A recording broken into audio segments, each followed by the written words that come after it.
Entonces, cuando vamos al verso 5, dice: a causa de la esperanza que os está guardada en los cielos, de la cual habéis, dice, oído por la palabra verdadera del Evangelio. Entonces Pablo lo que estaba diciéndoles a los hermanos es que para que ellos puedan crecer en la fe, en la esperanza y también en el amor, ¿sí?, tenían que ir y ser fortalecidos a través de la palabra de Dios. Pablo está diciéndoles a los hermanos en Colosa que su atención, todo su ser debería estar centrado 100% en las escrituras, en la palabra de Dios. Y hoy en día Dios nos está diciendo lo mismo. ¿Cómo usted y mi persona puede crecer en el amor de Dios, en la fe de Dios, si no estamos nosotros anclados en las escrituras? ¿Cómo podemos conocer a Dios? ¿Cómo podemos nosotros avanzar si no conocemos directamente al Dios de la Biblia?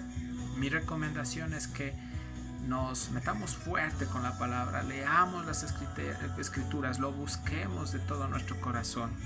El verso 6 dice que ha llegado, de Colosenses capítulo 1, 6, dice que ha llegado hasta vosotros así como a todo el mundo, y lleva fruto y crece también en vosotros desde el día que oísteis y conocisteis la gracia de Dios en verdad.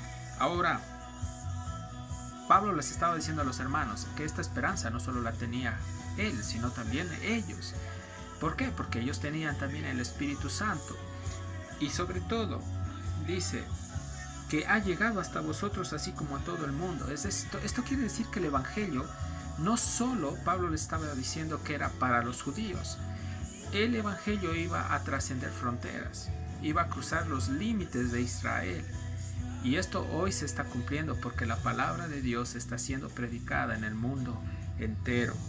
Dios nos sacó de ese número tan grande de personas que estaban perdidas y hoy nos ha rescatado y hoy estamos ya en su presencia. ¿Cuál es el fin o el propósito de sembrar la semilla del Evangelio? Bueno, el propósito, el fin de sembrar la semilla del Evangelio es que esta semilla empiece a germinar, porque es una semilla viva. Recordemos nosotros que la palabra de Dios es viva y es eficaz, y es más cortante que toda espada de doble filo que penetra hasta lo más profundo de nuestro ser. Entonces, la palabra de Dios sembrada en buena tierra no puede quedarse inerte, no puede quedarse muerta. La palabra de Dios sembrada en una tierra fértil genera fruto. Entonces, esta semilla sufre o hay una metamorfosis en la cual empieza a abrirse y empieza a generar esta vida, es decir, el fruto. Pablo estaba mirando esto y dice: lleva fruto y crece también en vosotros. Qué hermoso es ver que Pablo estaba preocupado por el crecimiento de cada hermano. Y este es un ejemplo para todos los siervos. Los siervos no deben de estar preocupados por su bienestar personal, no deben de estar preocupados directamente por qué será mañana, si comeré o no comeré. Los siervos de Dios deben de estar preocupados por el servicio que le están dando a Dios. Deben de estar ellos preocupados por ver cómo el hermano, por ver cómo los santos están creciendo en la iglesia de Dios. Obviamente, si el pastor o el siervo tiene una esposa cristiana o sus hijos son cristianos, sí, es verdad que primeramente deberían de estar preocupados por ver cómo ellos crecen espiritualmente en el Señor. De ahí del resto Dios mismo se encargará.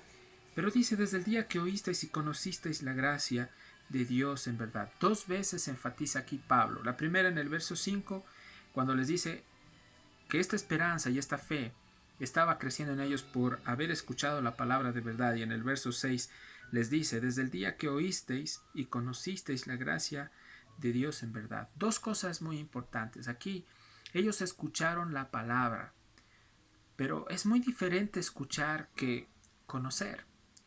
Porque cuando nosotros venimos al Evangelio, sabemos que la fe es por el oír. ¿Y el oír qué? La palabra de Dios. Nosotros escuchamos la palabra de Dios. Algún día alguien nos predicó, pero esta palabra causó un efecto poderoso en nuestro interior, a tal punto que fuimos renacidos de nuevo, es decir, tuvimos la nueva vida, la vida eterna. Y en el momento que salimos de la muerte espiritual y nuestros ojos se abrieron y pasamos al mundo espiritual de vida, empezamos a conocer a Dios, es decir, no solo escuchar la palabra, sino a experimentar a este Dios de poder. Pablo lo que estaba diciendo es que ellos no solo se quedaron con escuchar la palabra, no se quedaron solo con hablar de boca para afuera la palabra y ser como loros, no. Ellos empezaron a conocer a Dios, y el conocimiento de Dios no solo implicaba que ellos tenían que saber las escrituras, sino que tenían que vivir las escrituras. Entonces ellos empezaron a tener una relación íntima con Dios. Este es el verdadero conocimiento que los hermanos en Colosas tenían, y eso es lo que también Dios nos está hablando a nosotros. ¿Cómo nosotros podemos conocer a Dios? El conocimiento intelectual es una cosa, pero el conocimiento vivencial y experiencial de Cristo es otra cosa muy diferente. Solo los verdaderos cristianos pueden tener este conocimiento experiencial, vivencial con Cristo. Me gusta cuando el verso 7 dice, miren, como lo habéis aprendido de Epafras, dice nuestro consiervo amado, que es un fiel ministro de Cristo para vosotros. Ahora Pablo aquí pone el nombre de un hermano como un testimonio en la iglesia, un colaborador que estaba en la iglesia en Colosas. Epafras era un colaborador, un siervo, un pastor que colaboró obviamente con Pablo en sembrar directamente la semilla en Colosas, y Dios le dio la comisión a Epafras para que él pueda ayudar a los hermanos allí en Colosas a crecer espiritualmente. Entonces, este siervo de Dios, este pastor Epafras, que también se dedicó a la predicación de la palabra y asimismo a servir a los hermanos, era también testimonio para ellos. Por eso Pablo dice, como lo habéis aprendido de Epafras, nuestro consiervo amado, que es un fiel ministro de Cristo para vosotros. Ahora digo yo, nosotros cuando escuchamos la palabra fidelidad, debemos entender que esto abarca todos los aspectos. En primer lugar, el siervo de Dios tiene que serle fiel primeramente a Dios. Y la fidelidad a Dios implica vivir bajo temor y estar en reverencia constante delante de un Dios grande y poderoso. Pero en segundo lugar, esta fidelidad no solo se abarca con una relación vertical, sino también horizontal, es decir, fidelidad ante el ministerio, fidelidad en la obra, fidelidad también a los siervos. Si este hombre demostraba el amor de Dios, es porque él era fiel a Dios en primer lugar.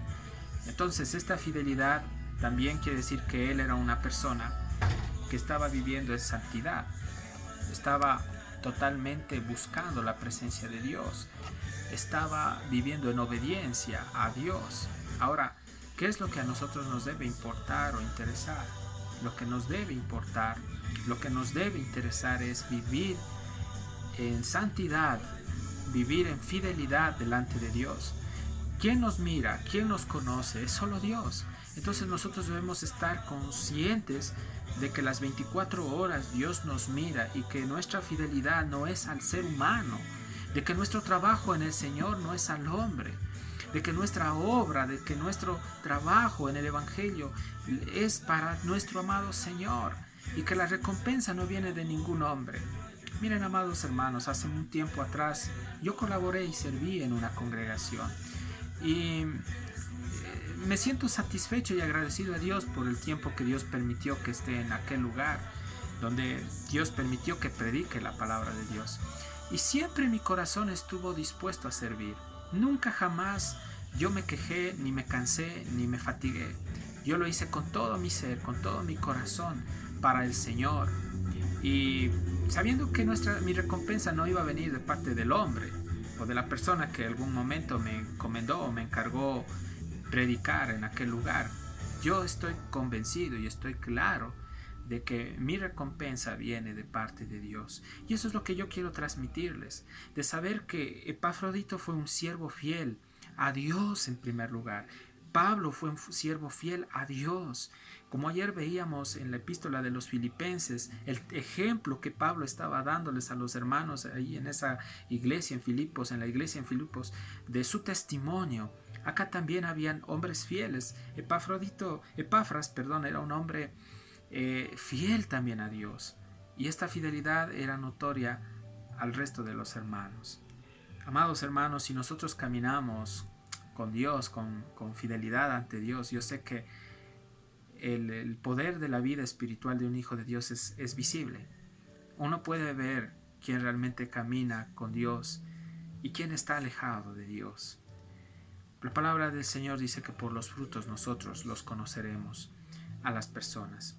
Amados hermanos, es tan satisfactorio, tan interesante todo lo que les estoy compartiendo. Miren lo que dice el verso 8, dice: ¿quién también nos ha declarado vuestro amor en el Espíritu?